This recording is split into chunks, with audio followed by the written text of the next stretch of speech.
Hi, Kat. Thanks so much for joining me today. I'm really looking forward to an opportunity to talk with you about your RDI journey. So, first of all, could you tell me a little bit about how you came to learn about RDI? Yeah, absolutely. I love the story because it's about different professionals in my life coming to know about RDI and telling me you've got to do this. So my son is 20 now, he's almost 21. But when he was about 11 years old, I had an ABA consultant who is just a wonderful person. And she's been a great mentor to me, so I really respected anything that she would say, you need to look into this. And she's also very, always looking for more ways to help the children. So one day she had come to town and she said, you have to look into RDI. She said, she went to hear Dr. Gutstein speak, and she said, it's amazing, and you have to look into it. And I listened to her when she talks. She is, I think, really nicely critical of professionals. So I don't mean rude or unpleasant. I mean, she takes a critical eye to new things that come out. And so I knew that if she was saying that this was amazing, I needed to get to Houston. So that's the nutshell of how I got involved. I was working at that time as an ABA therapist to help make ends meet for our program. So we first had Dr. Gutstein come up to the Dallas-Fort Worth area for a conference. I was involved with the parent group there. He came up. I was very busy, but I did get to hear him speak some. I was very impressed. So I went down to the professional training, and the first hour I was in that workshop, I was blown away, both for my son, but also for the kids I was seeing. And that's kind of how it all started.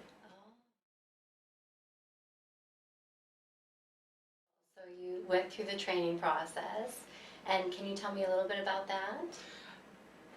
The training process was and still is something that just stays with you. I think it'll stay with me my whole life, because as Dr. Gutstein unveiled all of these things, I'll say, that I knew about the kids but never had put words to, and he had taken all these missing pieces, and that's how I look at it as a mom, all these missing pieces, and there they were. And not only that, but it's a parent guide focus. And it was when I walked in and that was his focus, I knew it was going to be amazing. Because I had, from the time my son was diagnosed at 2, I had been sitting in on all of our team meetings with our consultant from another state, and I'd been trained and I could teach my son, but I didn't see other parents being able to do that, and I wanted them to feel competent with their children, but nobody provided a training program. Professionals, I don't want to throw professionals under the bus. They do have parent trainings, workshops here and there, that kind of thing, very well-meaning. But this is a program that empowers parents to be parents. I mean, it's a funny story now, but I don't know how funny it was at the time. But when I started into RDI with my son, we had a very good working relationship. I homeschooled him part-time, he went to school part-time, and we would work together on all his academics, and I knew how he could learn, and he knew how to learn from me, and all of this. But as I just started through the basic foundational goals, I realized I was the one with the problem. I was the one not referencing him. So you talk about eye contact? I had been affected. I like to say I caught autism. I would look at my clips and I'm not referencing him. He's referencing me, but I'm giving nothing back. Wow. But I had been pretty seriously affected Yes. by autism myself as a guide. Oh, that's so interesting. I had to go through my own rehabilitation, remediation, in a sense, to start looking at myself and thinking, how am I not being, we'll say, typical myself with my child? And it's an ongoing process. It's takes a lot of mindful guiding to do that, and I love hearing you talk about that process of becoming a competent guide and being able to reflect on how you're doing and analyze that. I think it's really important to start with the core of this human being who is our child. Mm. And I think autism, and it comes on so early in the development of our relationship with our children, well, for some right in the beginning. And I think we sometimes forget or never remember that they're born with their personalities, because as Dr. Gutstein says, they're people. So each child has it's his or her personality. Mm-hmm. Each child has his or her personality. And then with all children, their life experience builds their character, who they're going to turn out. This combination. Mm. These children from the beginning have all these complications in their lives so young. They don't understand when I think about what they go through. Mm-hmm. So I think when I think about how I looked at him, I didn't really think about those things. Mm-hmm. When he was diagnosed, I became, and I think this is normal and good in its own way, I became really concerned for our home family. Mm-hmm. What would our daughter, what would happen to her and our relationship with her? What would happen to him? I'd seen pictures of children rocking in corners, banging their heads, you know, the Mm-hmm. media promotion. Mm-hmm. What would happen to my marriage with my best friend? Mm-hmm.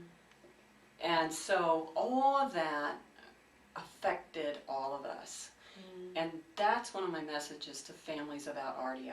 Because of the way it's constructed, the guiding program first, thinking about us as parents, and then how that applies to our children, it helps us to take not necessarily a different look, the look we need to have, the look that would come naturally to us, but if not for what happened. I do think that for whatever reason, we could go into a lot of detail, autism puts a giant stop to looking at our children as typically developing people. Mm-hmm. Maybe that's because they're not developing typically, but they are people. Mm-hmm. And they are born with all these wonderful gifts and personality traits, mm-hmm. and they are able to build character. Mm-hmm. But I think any person who's affected by an illness so young, that's got to be nurtured. Mm-hmm. And I think all of that can be forgotten. Mm-hmm. And so with your RDI experience and your training, that allowed you to be able to see your child for who he truly was, and to slow down and better understand how to support mm-hmm. him in that. Yeah. Curious, because you said something that just touched my heart. It was so beautiful about your best friend, the love of your life. Mm-hmm.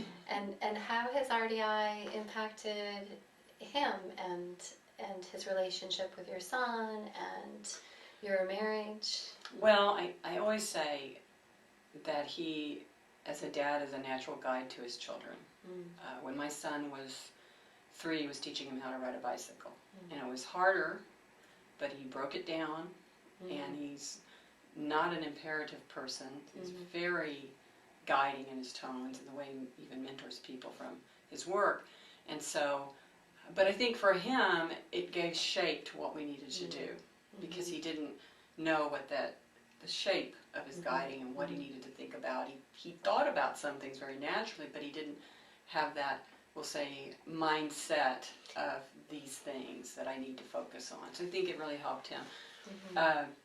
And then I think it reinforced our acting as a team. We already knew, in our case, we knew that we needed to act as a team, but it gave us a really good new foundation for that. Mm-hmm. If you've been in this journey for 10, 11 years, You've been, it's a journey. Mm. So, Mm-hmm. and so you've got to kind of step back and take a look, and that really helped us do that.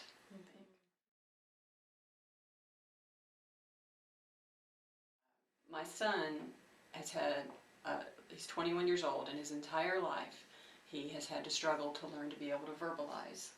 And even in the last year, we're having conversations with him that are genuine, and he himself knows this, and it's extremely difficult. So for parents who find themselves with a child who struggles to learn to talk, to be able to talk, his whole this was messed up, I just want to tell you to hang in there. It feels like a long time, but it is worth those genuine conversations that you begin to have. Even I don't know, we can't get a crystal ball. We don't know how long. Just keep trying. But you just keep trying. And RDI, it's a great foundation for encouraging that. Mm-hmm. Mm-hmm. Really helped us know how to be encouraging and how to create a real good language environment for him, a communication environment. And he was probably communicating with you even if he didn't have the words. It helped empower him in Yes. that way and give you that communication, feedback, yeah.